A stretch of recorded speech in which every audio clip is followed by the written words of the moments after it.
Cela fait déjà longtemps que tous les peuples de la terre appellent le peuple juif le peuple du livre. Mais figurez-vous que les Chassidim de Lubavitch ont depuis 32 ans une fête des livres. Le 5 Tevet marque l'anniversaire d'un événement qui pouvait paraître banal à l'époque, mais qui s'avère être, avec le recul, le début d'un enchaînement de faits qui font partie du processus de la Géoula.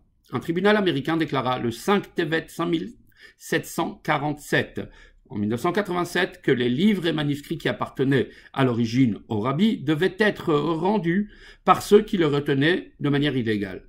Mais pourquoi une telle célébration? Pourquoi le rabbi a-t-il mis à l'époque tant d'énergie pour gagner cette affaire? On pouvait sentir à l'époque que l'enjeu était plus important qu'il ne le parut. Le rabbi expliqua que les livres ont une âme et que le fait de les rapporter à leur place initiale pouvait être qualifié de pidyon shvuim, libération des prisonniers, un acte qui fait partie des mitzvot des plus importantes. L'affaire des Sfarim a créé un précédent d'envergure pour le peuple juif.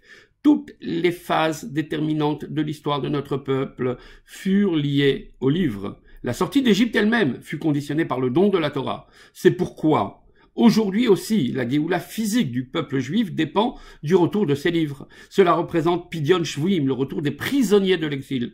Ainsi, ces dernières années, les nations décident, une après l'autre, de restituer les biens du peuple juif.